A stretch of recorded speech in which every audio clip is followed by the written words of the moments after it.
From the Oklahoman newsroom, this is a Thunder update. I'm Jenny Carlson here with Thunder beat writer Brett Dawson. Well, Brett, the Jazz club is out. The Jazz have taken a 3-1 lead in this best-of-7 series after another dominating win in Utah on Monday night.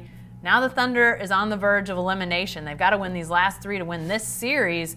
And it seems like a lot of what we saw in the regular season, with the only consistency being inconsistency, is the story again with this series. Yeah, it's the same old thing. I mean, you know, in Utah, in these last 2 games, the Thunder had a game where it went 14 of 28 from 3 and a game where it went 5 of 26 and it lost both games.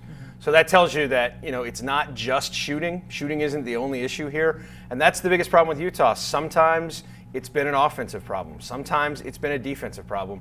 There's really no rhyme or reason to what's going wrong. And when you can't figure out what's wrong, it's really hard to fix. I mean, you look at the Thunder guys last night in the press conference, they're saying, well, you know, we just missed open shots and Utah made some tough shots. And that's kind of what players are going to say in a competitive situation.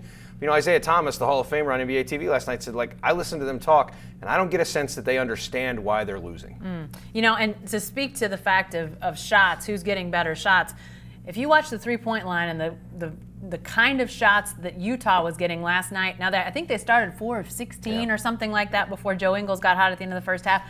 But, Brett, they were getting good looks. The Thunder did not guard the three-point line well at all. No, and that's been an issue all year, particularly in the corners. It's the easiest shot to make in the NBA. It's the easiest three-point shot to make, and the Thunder has given up more of them than anybody. And part of the reason is simple. It's that they just don't contain the dribble.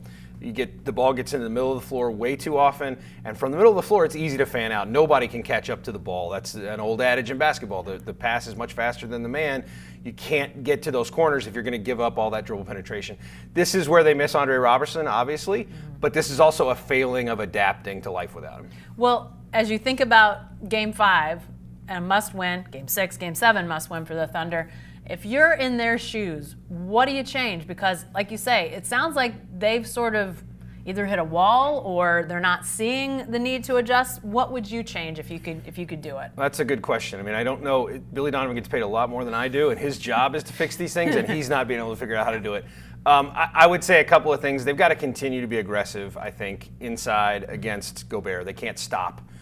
They got Steven Adams a little bit of stuff there. They need to keep doing that. He has been really ineffective in this series. Gobert takes away so many things, but Adams also really hasn't even been an offensive rebounder. So I'd like to see them get Adams some touches. Even if the post-ups don't work, he's good at passing out of those double teams. He may not ever draw a double team, but he can attack Gobert a little, maybe try to get some fouls, just get him involved a little bit early to see if that engages him a little bit. But there aren't easy answers here. You know, the easy answer is make shots, and that's been a really hard thing for the Thunder to do. All right, we'll see how it goes Wednesday night at the Peak. 8:30 is your tip time for Game 5 in this first-round Western Conference Series. Be sure to stay with the best coverage team anywhere at newsok.com and every day in the Oklahoman.